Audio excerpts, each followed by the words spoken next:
don't know what it is about the Irish, but they seem to be natural cowpunchers. Hopalong Cassidy, for instance, and Colonel Tim McCoy, and that great bull expert who was just made a cattleman in this morning's mail, Tex McGee of Fibber McGee and Molly.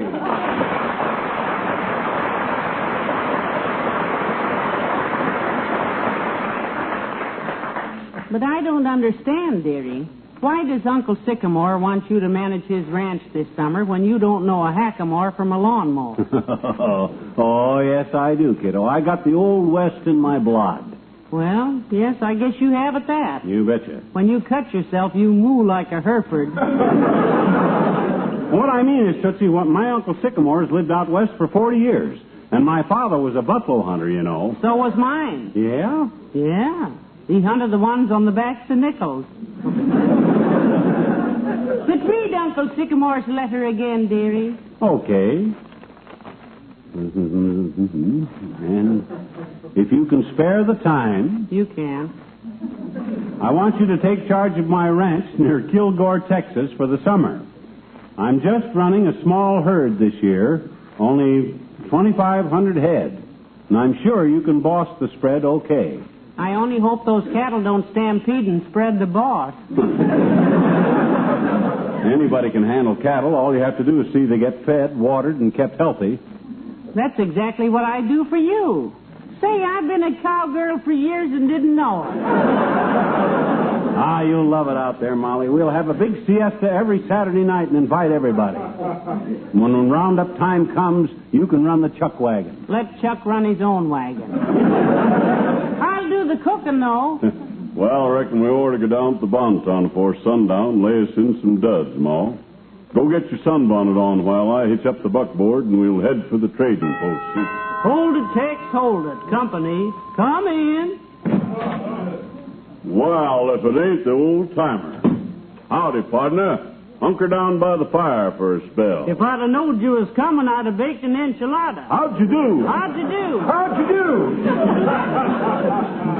Oh, kids, that kind of talk always makes me homesick. Homesick for the open range. Does it really? Yep. I can shut my eyes and see it now. The open range. And Papa sitting there in front of it with his feet in the oven all winter long. How come all this cow talk, kid? I'm going to manage a cattle ranch this summer, old-timer, for my Uncle Sycamore down in Texas. He's going prospecting for oil and wants me to take over the ranch for him. Oh, that's great country, that Texas. Spent my boyhood down there. Had a job as a sow puncher on a pig ranch, kid. But I had to give it up. Things got out of control. Why, what happened? Well, sir, one of the pigs was rooting around one day and struck something that caused one of the biggest booms in the state of Texas. Oil, eh? Nope, dynamite. Grandpa had started away for a rainy day. He was a bank robber, Grandpa was. Oh? Besides being a midget. A midget bank robber? Yep. Robbed piggy banks. 7 foot tall, Grandpa was, and his stocking feet. 7 feet tall? That's not a midget. It is in Texas, daughter. In Texas, everything is big. I know the Crow Indian out there as big as an ostrich. Medicine man? No, thanks, son. I feel fine. So you really like Texas, do you? Oh, it's a wonderful place, daughter, and very generous people, too. I mind during the war, when building materials were scarce, I needed some tar for a new roof. Folks from all over Texas loaned me enough tar to finish the job. Well. That's why I give Texas the name it's got. What name? Texas, the Lone Tar State. Get out of here, kid. Yeah. Maybe we ought to go with you.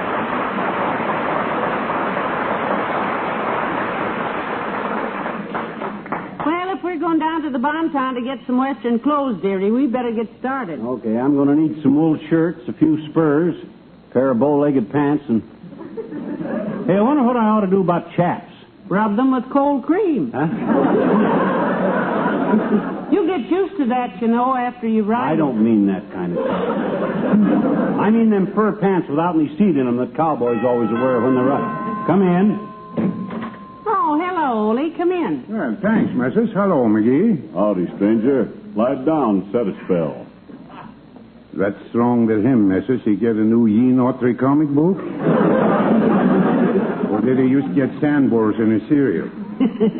No, we're going out west this summer, Ole. McGee is going to manage a cattle ranch in Texas. Yeah, you ought to come down there on vacation, Ole. You ever do any horseback riding? Oh, sure, McGee. When I was a kid on the farm, I learned to ride a horse before I learned to walk. Did you really? Yeah. Sure. Even now, when I ride a horse a while, I have to learn to walk all over again.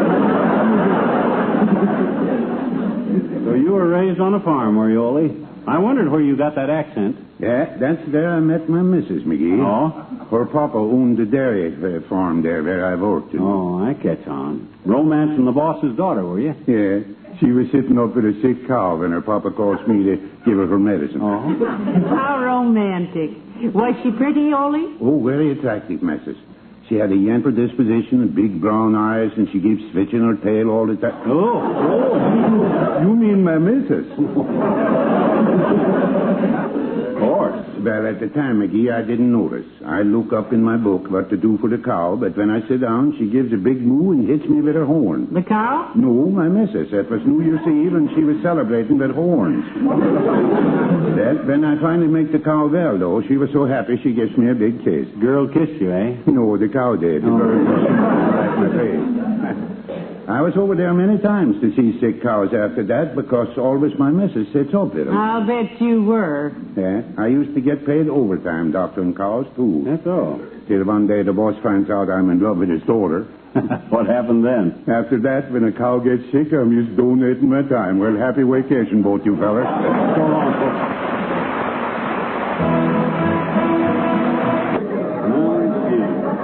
I wonder if they have a Western department here at the Bonton, McGee. Oh, they must have.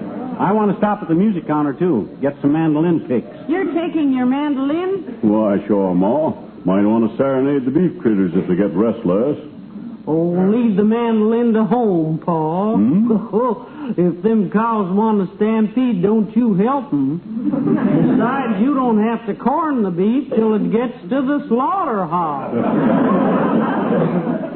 You're a clip, Ma. You can't ride the range without you want to... Incidentally, do we have to talk like this till we get to Texas? And do they talk this way even in Texas? Why, sure they do. Why, when I was out in Texas one time, I was talking... Your attention, please. Will the nearsighted lady who left the houseware department dragging a dust mop please return it and pick up her poodle? Thank you. See, I wonder if I ought to pick up a sunbonnet, McGee, and maybe a few... Hello there, Molly. Hello, McGee. Oh, hello, Mr. Mayor. Hi, Latriv. Glad we saw you before we left. Left? Don't tell me you're going away for a while. Oh, yes. Yes, tell me that. We certainly are, Your Honor. We're going out to Texas to manage McGee's uncle's cattle ranch for the summer. Ever punch any cows, Latriv? No, but I smacked a goat in the nose once. It was at my initiation into a literary fraternity, and this animal used a conjunction in the wrong place. What conjunction? But.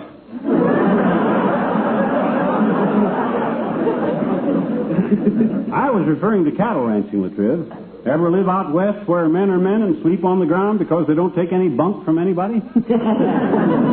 Yes. I was visiting out in Texas in 1931 and was adopted into an Indian tribe. What tribe? Navajos? No, the Texacos. They were all oil millionaires, vanishing Americans. They'd disappear into a bank while you were talking to them. They adopted you into the tribe, eh, Latriv? Interesting procedure? Oh, yes, it was, McGee. First, they did a war dance with the 40-piece Maya Davis Orchestra. Around the campfire, kindled with $20 bills, waving gold tomahawks, and drinking mezcal. Bonded, of course. Oh, yeah. And chanting an old Indian song called When I Grow Too Oiled to Dream. What a lovely ceremony. Yes. Then they smoked a pipe of peace, a $30 long-stemmed Dunhill, gave me a feather headdress, and named me Wahanimo Popo Hunda Poo-Poo. Meaning what? New member. Well, happy vacation to you both. Well, thanks. Thank So long, you, Chief.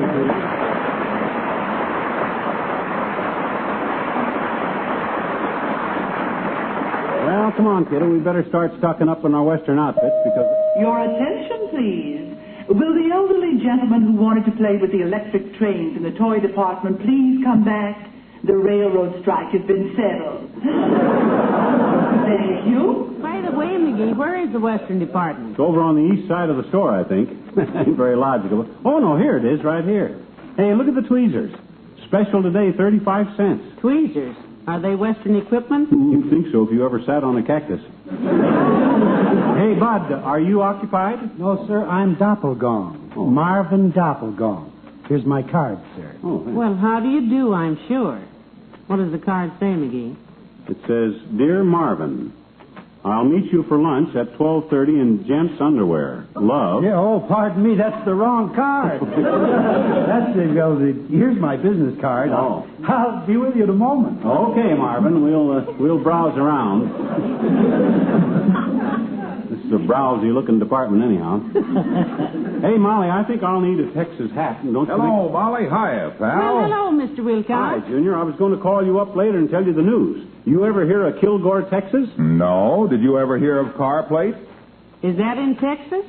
We're going there to Baby, I'll say it's in Texas and everywhere else. Johnson's have just come out with the biggest news for car owners since they threw away the crank. You want to hear about it? Son, if you've really got something new to talk about, you've cornered a couple of happy little listeners.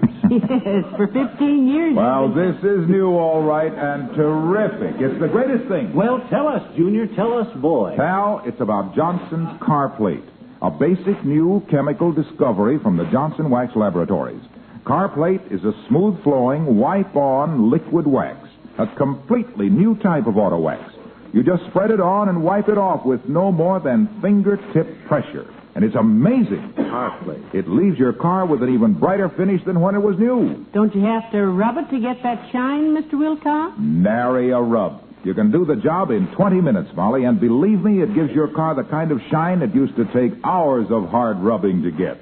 Car Plate. And furthermore, CarPlate is unconditionally guaranteed to give you the longest-wearing, smoothest, brightest wax finish your car has ever had, or your money back. Yeah, well, that's the thing that always convinces me, Junior, that money-back stuff. Any outfit that's got that much confidence in Well, now, you can see why I'm sort of excited. I feel like Columbus when he discovered America, Yeah. Balboa when he discovered the Pacific Ocean, and Pigley when he discovered Wiggly. Well, sounds pretty terrific at that, Mr. Wilcox. Well, I'll tell you how terrific it is, Molly. Reader's Digest has recognized the importance of this remarkable new auto wax to the millions of car owners and devoted an article to its discovery and development in the June issue. Be sure to read it. Hey, pal, are you driving to Kilroy, Texas? It's Kilgore, Waxy. Gore, like when an angry bull tries to horn in on you. Oh, I see. Well, when you get there, pal, tell the cowboys about Car Plate. I'd never give a cattleman a bum steer. Have a nice vacation.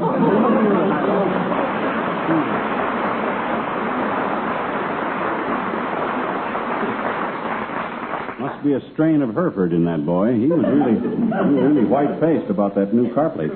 Well, we better get busy and get our stuff. Yes, I think the clerk is free now. Oh, hey, Marvin, are you free now? Sir, I am never free. Oh. I'm chained to this counter hour after hour, day after day, people after bargains.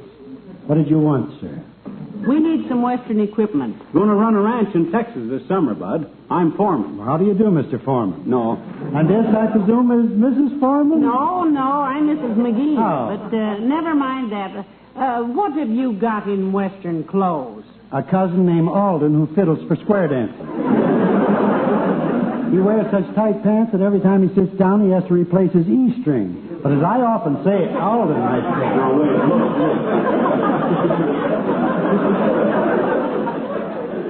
look, Marvin. Never mind the family reminiscences. We want to buy some clothes for Texas. Oh, very well, sir. How old is little Texas? Now, with a growing boy, you have to allow... No, Mr. Doppelgong. We don't mean a boy named Texas. They're for my husband. Yeah. Oh, for Mr. Forman here. Well, what size cowboy suit did you wear, Mr. Forman? I don't think the Hop-Along Cassidy outfits come in a 44 stub. But I don't want a Hop-Along Cassidy stuff. Look, I want some Western pants, some blue jeans. Yes. Do you carry Levi? no, madam. Levi carries his own. I have all I can tote without having... Dad, Reddit, cut it out, will you? Now, look, I'm going to be running a ranch, see? 2,500 head of cattle. I'll have 4 or 5 hands working for me, and naturally, I want to look my best. Well, sir, if you have 4 or 5 hands, you look best in a coat with 4 or 5 sleeves. Now, we only have one, a coat of arms we made up for a gentleman that... Please, Mr. Doppelgum. Doppelgong, Mrs. Forman, gong. Calling Mr. Lunk, Mr. Walter Lunk. Please report to Mr. Newhouse's office immediately. Thank you. Mr. Newhouse, please. Let go of me, for goodness sake. Come on, baby. Give me another little... Hey, is that speaker turned on? Oh, good heavens, yes, I forgot to...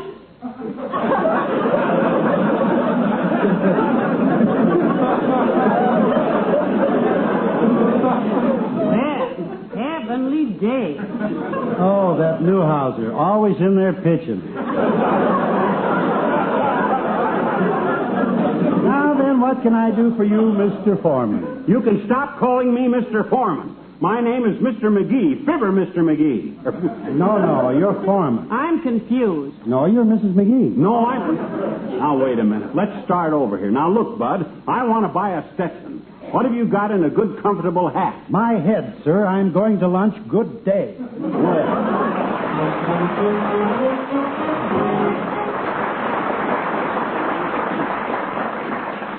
Well, how do I look in these chaps and spurs, Molly? Pretty Western, huh? Yes. But take your feet off the Davenport before you tear our good furniture with those things. Why do you need spurs anyhow? What you mean, why do I need spurs? Why does any hard riding up at the crack of dawn saddle-happy bullwaddy need spurs for? Because when you ride into town and tie up at the soda fountain, you can dig your heels into the bar stool. Oh, Molly, think of me in charge of 2,500 head of cattle. Hey, did we get a wire from Uncle Sycamore while we were downtown? Well, not that I know of. Should we have? I wired him and asked him when roundup time is and what kind of cattle he's got. You know, if they're longhorns, I'll have to buy a lasso with a bigger loop in it because... Yeah, them longhorns are like... You gotta have it... Who's that, telegram? No, it's Dr. Gamble, McGee. Oh, him. Oh, boy. Wait till old Doc sees me in these chaps and spurs. He'll be so jealous he'll... Come in. Hello, Dr. Gamble. Do come in. Thank you, Molly, and good day to you, lump rump. Well, howdy, Doc, you old horse thief. Hitch up and set a spell, partner. You sure are a sight for sore eyes, aren't he, Ma? Yes, he is, dearie. You betcha. And you're the sight that'll make them sore. I hear you're getting ready to leave on vacation, Molly. Where are you going this year, the seashore? No, Doctor, as a matter of fact... You can see by my clothes that we're heading for the wide open spaces, partner. We're going back where the heart is. Back among the simple, kindly folks. Oh, Peoria. Well, if they can stand you, it'll be okay. Dad, we're not. We're going to Texas, you big rum-dum. Don't be so stubborn. My gosh, what would I be wearing these chaps to Peoria for? Oh, I think those fur breeches would be very apropos, my boy. Yeah? When you left Peoria, you didn't have any seat in your pants either. Oh, yeah. And you've never had that trouble, low bucket. Your pants are so full of seat that by George...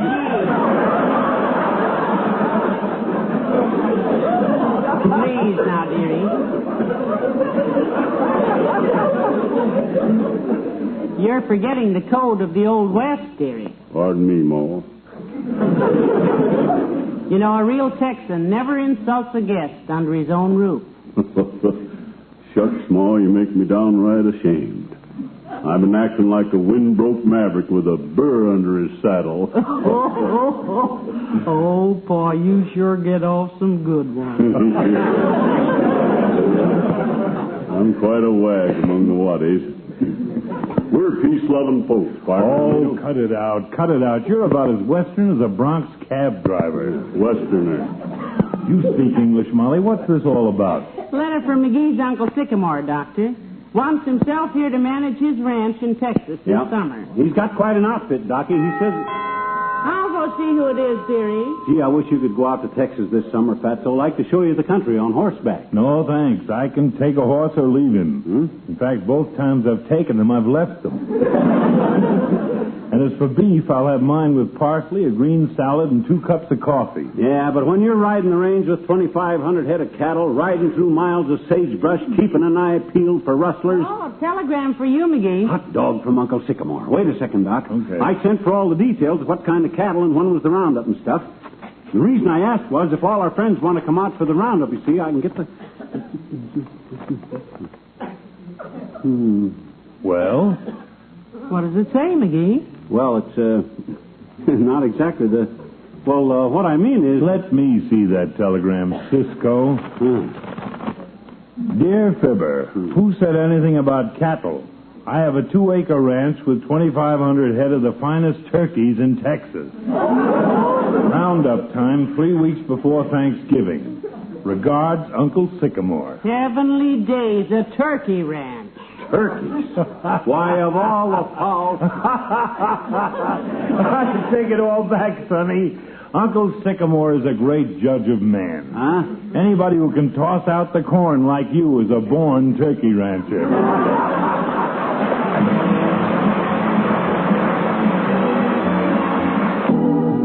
Ladies and gentlemen, thanks again for being with us during our 16th year for Johnson's Wax. You've been wonderfully loyal to us all these years, and we'll see you again the second week in September. Ain't it the second week in September, kiddo? Well, I think so. Let me see a calendar. Okay, I seen a calendar just the other day. It's right here in the hall closet. No, McGee, no. Now, please.